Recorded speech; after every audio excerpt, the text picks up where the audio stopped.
Bonjour et bienvenue dans ce nouveau numéro de Territoire Ecovar, l'émission économique de Var Matin. Nous sommes aujourd'hui dans les locaux des Patlanza à Solliès-Pont. Sa dirigeante Marie-Dominique Goffinet-Méloyan sera d'ailleurs avec nous pour le Café de l'Écho. L'occasion de discuter conjoncture économique avec un autre chef d'entreprise, Cyril Simonetta, et avec Patrick Romagnoli, président du tribunal de commerce de Toulon. L'entreprise du mois, ce sera AMC Cap-Grasse, représentée par son dirigeant Morin Coste. Et enfin, le poste sera assuré par Fabien Pierre-Santi, qui préside la Fédération du bâtiment dans le Var. Et tout de suite, le Café de l'Écho.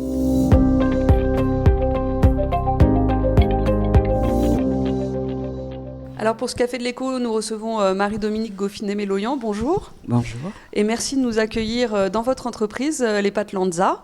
À vos côtés, Cyril Simonetta, bonjour. Vous dirigez PubStore, spécialisé dans l'impression tout support du côté de Draguignan. Et enfin, Patrick Romagnoli, bonjour. Bonjour. Vous êtes le président du tribunal de commerce de Toulon. Alors, l'économie semble fonctionner un petit peu au ralenti en ce début d'année 2025 en France, où le pays traverse une période assez morose, on ne va pas se le cacher. Qu'en est-il dans le Var ? Patrick Romagnoli, peut-être vous pouvez nous dresser un panorama succinct de la conjoncture économique sur notre territoire ? Très bien, merci de m'inviter tout d'abord. Bon, l'année 2024, on sait tout ce qui s'est passé. Effectivement, en termes de défaillance d'entreprise, on a battu des records. On a rattrapé l'année 2019, on l'a même dépassé en France et dans notre région, dans le Var en particulier, où l'année 2024, par rapport à 2023, peut-être était plus marquée dans le Var que dans le national, puisqu'il y a eu un effet rattrapage qui s'était opéré en 2023 au national et dans le Var plutôt sur 2024. Bon. Donc rattrapage dû à l'arrêt d'un certain nombre de soutiens pendant la pandémie. Tout à fait. Alors ce qu'il faut noter, c'est effectivement que depuis la pandémie, l'activité défaillance était au plus bas et la situation n'était pas normale. Donc on a malgré tout un effet rattrapage qui s'est opéré, mais on n'est pas capable aujourd'hui de dire quel est le poids de l'effet rattrapage et quel est le poids de la crise économique. Forcément, la crise économique joue sur ces chiffres-là. Ce que l'on peut noter, c'est que c'est beaucoup d'entreprises de très petite taille, quasiment 100 salariés, et ça c'est national et varois évidemment. Ce que l'on observe malgré tout, c'est que depuis janvier, alors dans le Var, on va dire, et particulièrement à Toulon, c'est que le mois de janvier 2025 est moins négatif que janvier 2024 et que janvier 2019.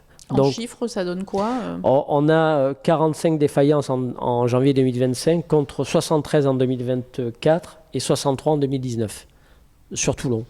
Donc, on marque un temps d'arrêt. Ce que l'on observe malgré tout, c'est qu'en 2024, on a également un accroissement des créations d'entreprises, mais des très petites entreprises. Donc, défaillance de très petites entreprises et création de très petites entreprises. Mais attention aux effets dominos qu'il pourrait y avoir et qu'il y a eu sur des entreprises de taille plus importante, parce que c'est vrai que ces derniers mois, on a vu arriver dans nos tribunaux des entreprises d'une taille supérieure à ce que l'on voyait dans les mois précédents. Et qui donc seraient potentiellement moins fragiles qu'une toute petite entreprise. Tout à fait. Et là, pour le coup, celle-ci, effectivement, il y a l'impact du Covid, mais il y a aussi l'impact de la crise qui a rejailli sur elle, quoi.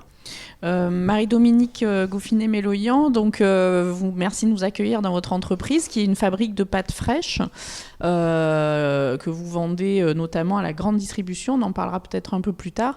Vous siégez également à la Chambre des métiers et vous êtes conseillère prud'homale.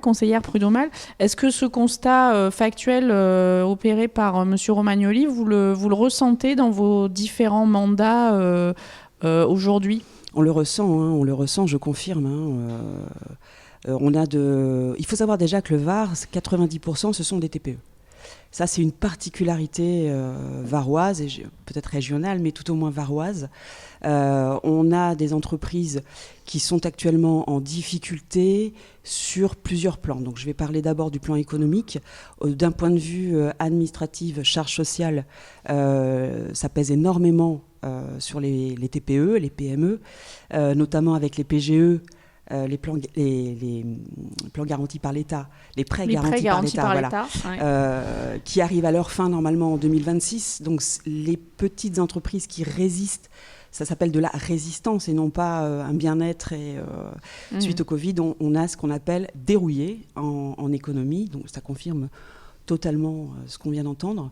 Et puis d'un point de vue prud'homal, on rencontre de plus en plus de difficultés, d'entreprises en difficulté dues à cette fameuse loi qui doit aussi, qui nous oblige à revenir sur 2009, donc qui est rétroactive sur les arrêts maladie.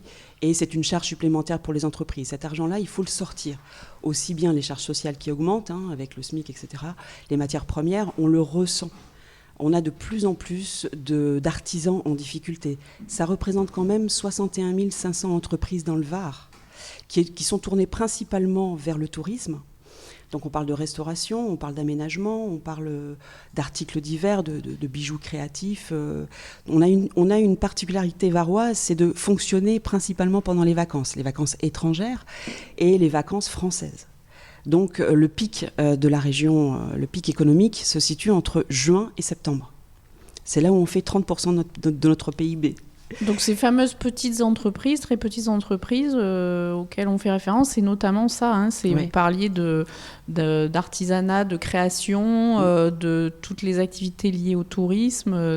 On parle notamment de ce tissu-là. Tout à fait. Et d'un point de vue alimentaire, c'est ce secteur qui a le plus de difficultés, puisque les matières premières ayant largement augmenté, les charges aussi. On se retrouve avec ce que j'ai déjà dit, des boulangeries, des boucheries en difficulté économique. Monsieur Romagnoli, vous vouliez réagir ? Oui, je voudrais compléter. Les trois activités qui sont les plus touchées dans notre région, et c'est national également, c'est la construction, tout ce qui touche au bâtiment. C'est le commerce et c'est l'hébergement et la restauration. C'est les trois activités qui ont été les plus impactées sur l'année 2024.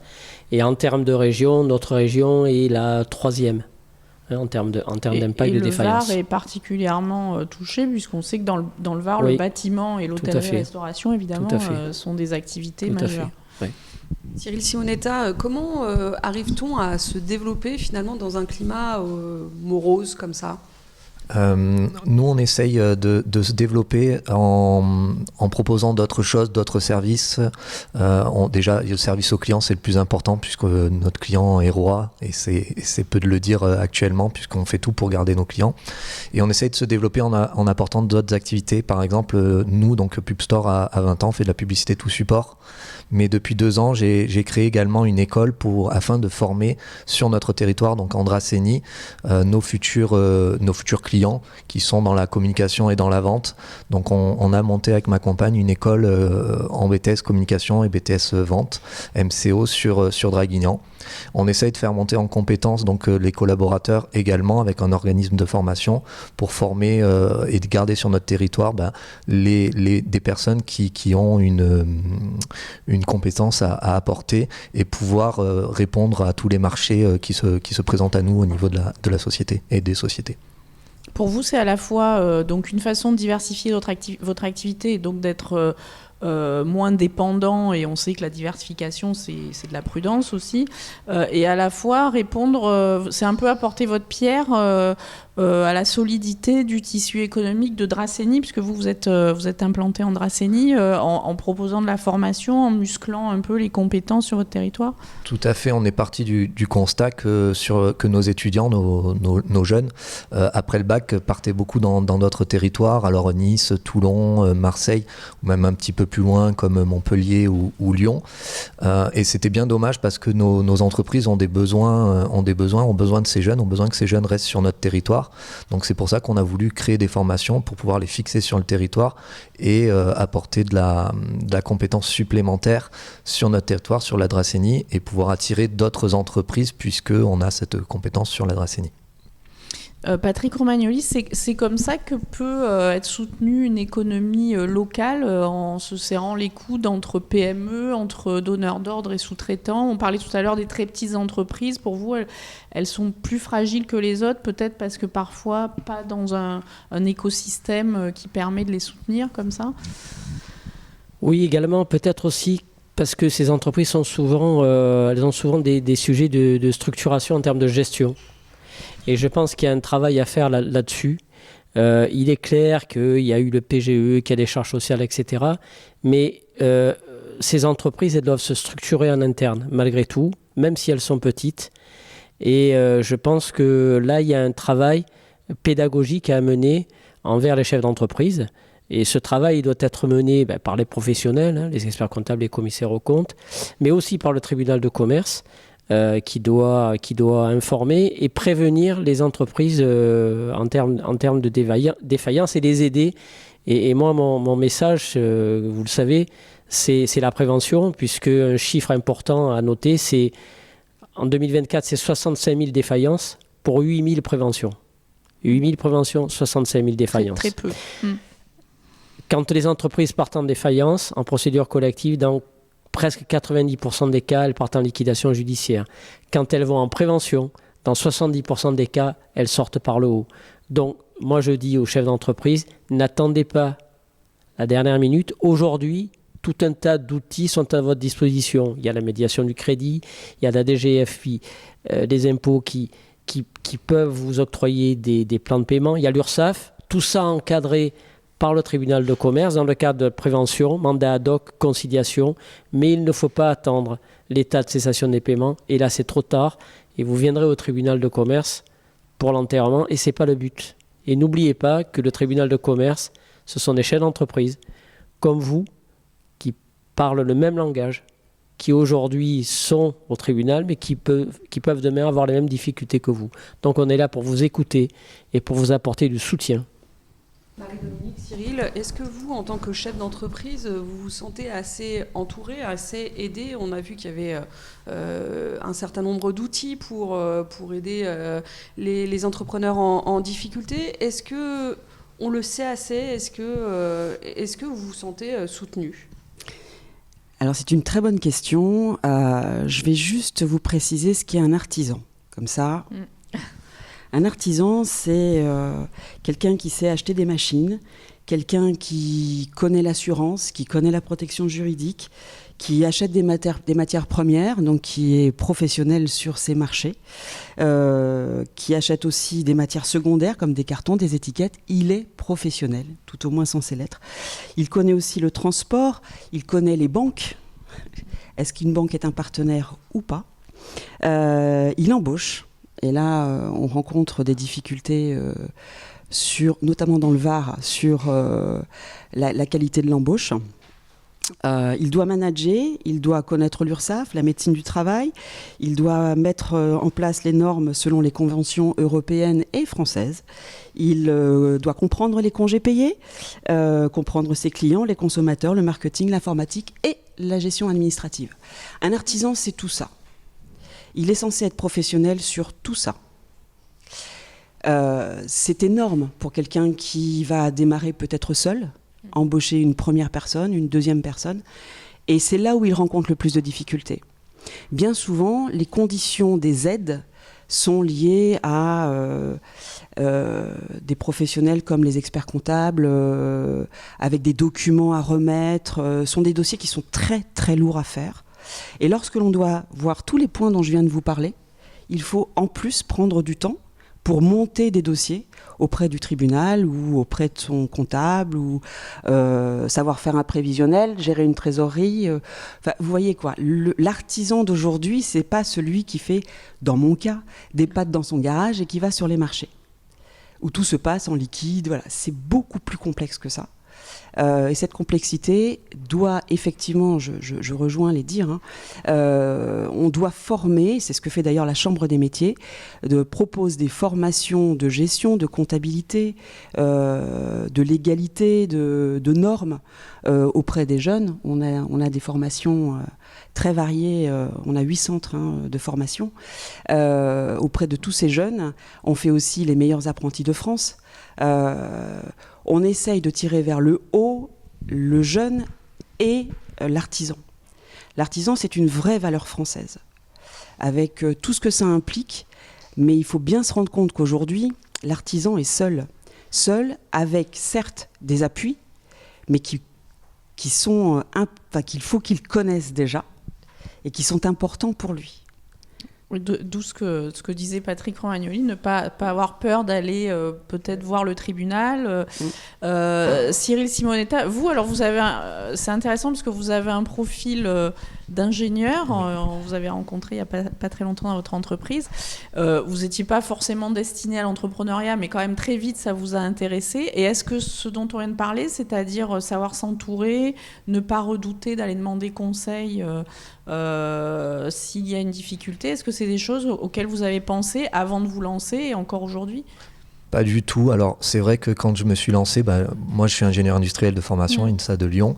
Et c'est vrai que je me suis lancé sur quelque chose un petit peu comme ça, sans trop réfléchir à ce qu'elle est arrivée, en me disant, si ça passe, tant mieux, et si ça casse, je ferai autre chose. Mais ça, c'était il y a 20 ans. Et, peut-être que maintenant, ça serait pas aussi facile que ça. Et après, j'aimerais bien pousser ces jeunes quand même à se lancer quand même dans la création d'entreprises. Certes, ils sont accompagnés. Après, ce qu'on peut redouter de nos entreprises, c'est qu'elles aient une certaine honte et une pudeur à aller pousser peut-être les portes du tribunal de commerce quand elles sont en difficulté, parce que quand on va pousser peut-être les portes du tribunal, c'est que on va mal et on se dit qu'on a raté quelque chose dans ce qu'on a entrepris. Et moi, ce dont j'ai peur, c'est que ces entreprises aussi arrivent trop tard. En fait, se disent je vais y arriver, et puis rentrent dans ce fameux cercle vicieux qui dit tiens, je vais me faire payer par là, grâce à ça je vais acheter, je vais payer ça, et puis finalement on rentre dans un cercle vicieux qui ne permet pas de sortir de ça et d'arriver trop tard au tribunal. Donc c'est bien de faire de la prévention, et je pense qu'il faudrait continuer à en faire auprès de nos entreprises et nos groupements d'entreprises pour que celles qui sont en difficulté, il y en a quelques-unes en ce moment, puissent connaître toutes ces aides. Mais c'est vrai que comme tu le disais, quand on est chef d'entreprise, on a toutes les casquettes, on est censé tout savoir faire, et c'est pas facile dès le début. Et dès qu'il y a une difficulté qui arrive sur quelque chose qu'on ne connaît pas, surtout quand on est tout seul, on sait pas comment faire, et on reste un petit peu au fond du trou, quoi. Alors pour revenir à notre thème de la conjoncture, est-ce que, puisque vous êtes dans la communication, PubStore c'est une entreprise qui sert la communication de ses clients, est-ce que vous constatez un peu de retrait justement de vos clients actuellement sur les budgets communication ? Oui, puisque la communication, on arrive en dernier, surtout dans les pays latins, autant dans les pays anglo-saxons, c'est quand il y a la crise, c'est ce qui est fait en premier. On sent qu'il y a 4 mois qui ont été difficiles, novembre, décembre, janvier, février, mais on sent que sur cette fin février là, ça repart un petit peu, et comme tu disais, le tourisme va arriver, donc j'ai bon espoir pour ceux qui arrivent, et surtout dans notre région sur la période touristique qui va arriver. Alors il y a autre chose qui pèse sur la conjoncture, c'est la transmission d'entreprise. C'est un gros sujet aussi dans le secteur artisanal. Et oui, l'entrepreneur varois a un âge qui lui permet de penser que dans 6-7 ans, il devra transmettre son entreprise. Donc on a cette chance-là. Un artisan prend 2 à 3 ans pour transmettre son entreprise. Donc j'invite tous les jeunes à se présenter et à vouloir entreprendre, parce qu'il y aura beaucoup de transmission à faire dans les 6 prochaines années. Patrick Romagnoli, le mot de la fin avec vous, puisque vous êtes un observateur aguerri du monde économique en tant que président du tribunal et expert comptable. Est-ce que, malgré les difficultés dont on a parlé, mais on voit aussi beaucoup d'enthousiasme, est-ce que ça reste une belle aventure, l'entrepreneuriat, malgré le contexte ? Évidemment, vous savez, aux États-Unis, quand on fait une défaillance, on est un chef d'entreprise aguerri, Et en France, il y a cette espèce de mauvaise culture qui passe. Moi, je pense que tout ce qui se passe ne doit surtout pas freiner les chefs d'entreprise. Et ce qui fait vivre un pays, c'est l'entreprise, c'est le chef d'entreprise qui crée la valeur ajoutée. Donc, il faut y aller, il faut travailler, il faut se former. Il n'y a pas de raison que ça ne marche pas, quoi. Optimisme. Merci à tous les trois d'avoir partagé votre expérience. Tout de suite, on passe à l'entreprise du mois.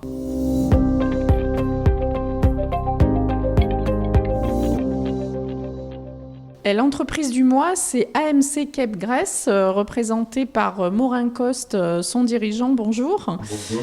Donc, vous avez une flotte de grands catamarans qui permettent de faire des excursions en mer, mais qui peuvent aussi être privatisés. Et on découvre d'ailleurs tout de suite en images l'activité de votre entreprise.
Morin Coste, donc cette émission est dédiée à la conjoncture, à un point sur la conjoncture économique. Et votre entreprise, donc, qui est dans l'événementiel, notamment, malgré cette conjoncture, vous me disiez, nous, on fait quand même une croissance économique, on se développe.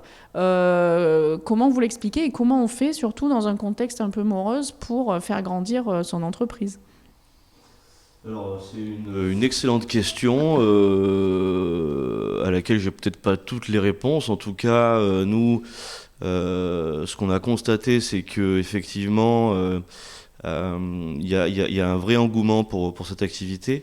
Dès lors qu'on a passé un cap de 7 années d'existence et qu'on a remis en question pas mal de choses avec le Covid notamment.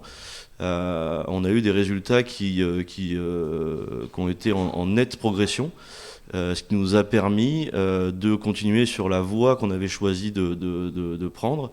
Et effectivement, à partir de là, un développement assez important avec un bateau par an. Cette année, on en fait 2. Qui vont être livrés très prochainement. Donc vous commandez un chantier qui est à La Rochelle, je crois. Oui, absolument. On a trouvé un partenaire de grande qualité à La Rochelle. Il faut savoir que La Rochelle, c'est le bassin rochelais 100 km à la ronde. C'est vraiment la Silicon Valley de la construction navale. 80% de la production mondiale de bateaux est faite là-haut. Bon, c'est des choses qu'on ignore, hein, mais...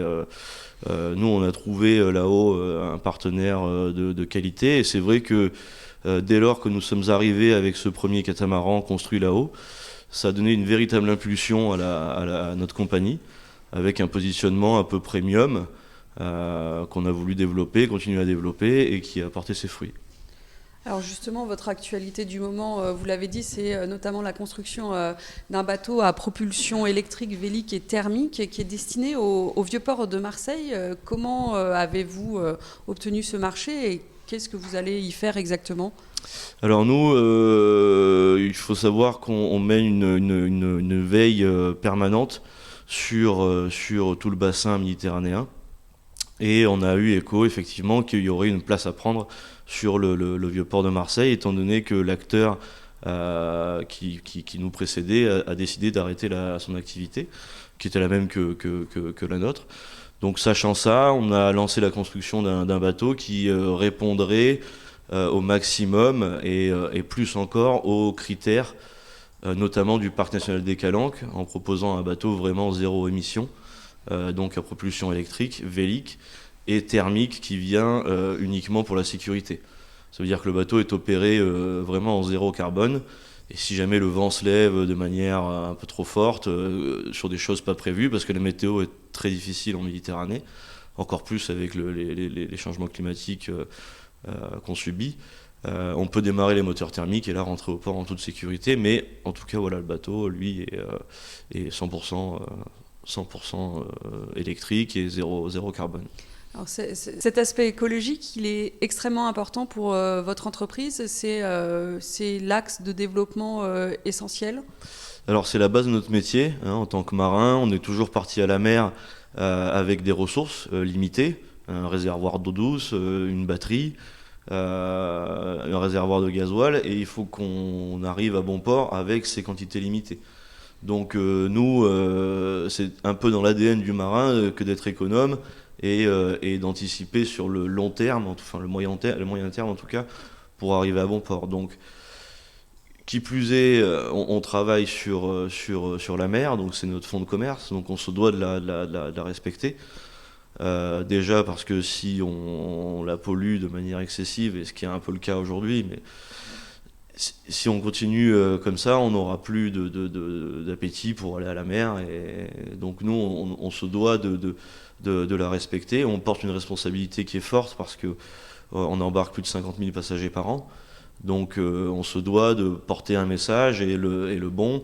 Et toute la chaîne AMC Cap Grace est vertueuse aujourd'hui. Voilà, on a mis un point d'honneur à faire ça avec le choix des fournisseurs, avec notre manière de travailler, etc.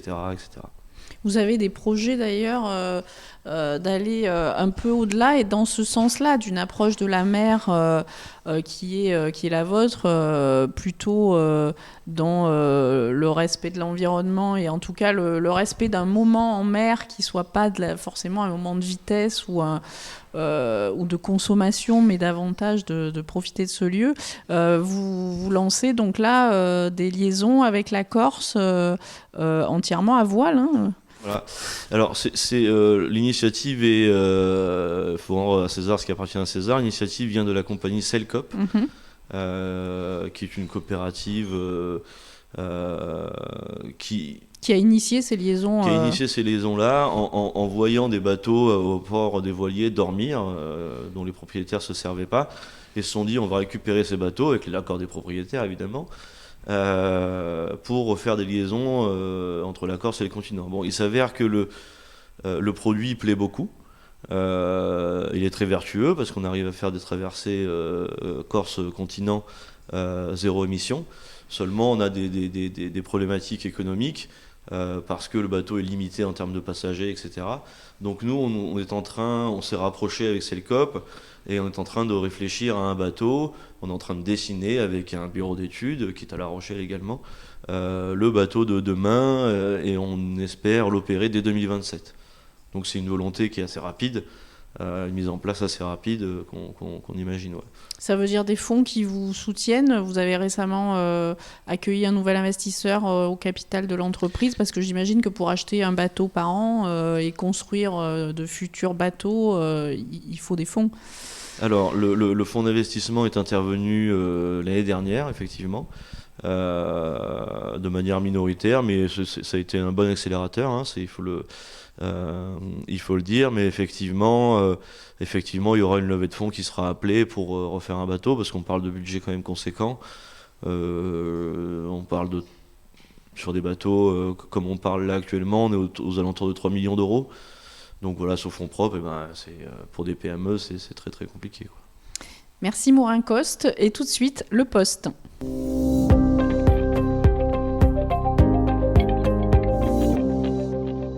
Le poste pour cette émission est assuré par Fabien Pierre-Santi, président de la Fédération BTP du Var. Bonjour et merci d'être avec nous.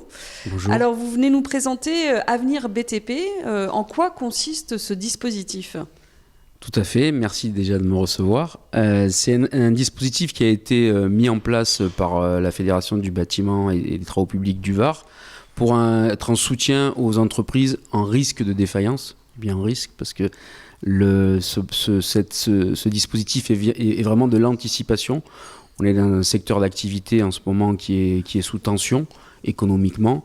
Et donc, automatiquement, l'idée, c'était d'arriver à mettre quelque chose en place pour qu'on soit un peu une passerelle entre les différentes institutions qui existent déjà et les entreprises du BTP pour les aider justement à anticiper et à essayer d'éviter une défaillance justement sur ce sujet. Donc c'est une cellule d'écoute et de mise en relation avec les principaux organismes auprès desquels on peut négocier dans ces cas-là soit des échéances de paiement ou tout autre soutien. Tout à fait. En fait, l'idée, c'était d'arriver à rencontrer tous les institutionnels, que ce soit la dette, que ce soit tous les gens, l'URSSAF et tous les gens à qui on peut avoir besoin dans ces moments difficiles, et de trouver une solution pour éviter, parce que ce qui se passe bien souvent, c'est que un chef d'entreprise qui est souvent isolé et qui a souvent la tête dans le guidon, on parle beaucoup, nous, dans les entreprises du BTP, c'est des entreprises de moins de 10.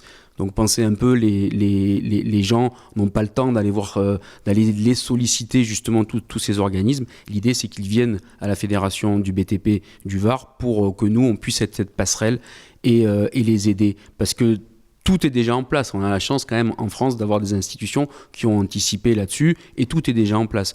Mais il faut je trouve que c'est plus simple pour un chef d'entreprise de venir voir son syndicat et de venir voir des gens qui font le même métier que lui que d'aller les voir directement. Donc on est vraiment cette passerelle-là. Il y a un numéro spécial que vous avez mis en place, que la fédération a mis en place, ainsi qu'une adresse email. Exactement, il y a un numéro spécial, il y a une adresse email, et puis de toute façon c'est le contact en fait de avenirbtp83@gmail.com, ça c'est le mail, et après c'est le numéro de la fédération du bâtiment 04 94 89 94 70.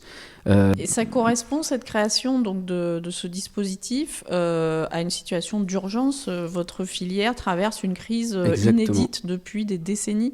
Exactement. Ça fait, alors je ne vais pas dire des décennies, mais ça fait bien 2 ans qu'on alerte, nous, du problème du logement, parce qu'à la base, c'est d'abord un problème de logement avec un effondrement des ventes, qui est dû forcément avec... il y a eu plusieurs facteurs. Il y a eu une suppression petit à petit des aides qu'on avait de l'État. On parle du PTZ, on pourra en parler après, mais c'est ce qui s'est arrêté.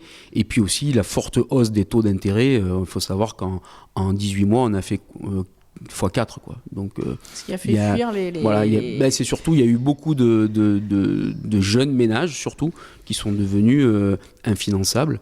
Et donc, automatiquement, le marché du logement s'est effondré. 2 ans après, on en est au constat d'aujourd'hui, c'est que les entreprises du BTP suivent, parce que forcément, si on ne construit plus de logements, si on n'a plus de permis, si on ne vend pas, c'est les entreprises derrière qui suivent. Et malgré nos alertes, parce que ça fait quand même 2 ans qu'on le dit, nous on a la chance avec la fédération du BTP d'avoir aussi une filière en amont qui s'appelle Pôle Habitat, qui regroupe les constructeurs de maisons individuelles, les promoteurs, les aménageurs. Donc ça fait 2 ans qu'on leur dit attention, c'est en train vraiment de se durcir. Et là, ça devient catastrophique. Avec 2 chiffres, l'année 2024 pour le BTP dans le Var, ça s'est traduit par... Alors l'année 2024 pour le BTP dans le Var, déjà, c'est moins 37% de mise en chantier. Donc c'est un peu plus de 4000 logements, à savoir qu'en 2019, on en construisait 9000. Donc les chiffres parlent d'eux-mêmes. C'est 330 défaillances d'entreprises. Et c'est pour ça qu'on a créé ce dispositif. Et c'est 1000 emplois perdus en 2024. Et malheureusement, je dis bien malheureusement, moi je ne suis pas quelqu'un de pessimiste, je suis assez, pas optimiste mais réaliste, mais malheureusement ça ne va pas s'arrêter là, quoi. On sait très bien que de toute façon on est obligé d'avoir un signe de reprise de la partie logement, donc de l'immobilier, pour qu'on ait des conséquences sur la partie bâtiment, sur la partie opérationnelle. Et ça va prendre du temps. Et justement, vous êtes en négociation avec l'État. Vous avez des demandes vis-à-vis de l'État. Quelles sont-elles ? Quelles sont les priorités pour relancer déjà, là où on se réjouit aujourd'hui, c'est qu'on a eu... Bon, alors ça, nous, ça fait des années qu'on demande un vrai ministre du logement en plein exercice. Bon, on l'a eu. C'était Madame Létard. Elle est revenue avec le nouveau gouvernement, plus de plein exercice. Elle est maintenant ministre de tutelle. Mais on a quelqu'un qui connaît nos métiers et qui est là, qui a bien compris la gravité de la chose Ils ont remis en place le PTZ, le prêt à taux zéro, sur tout le territoire et à la maison individuelle qui n'avaient plus droit. Donc ça, c'est très important.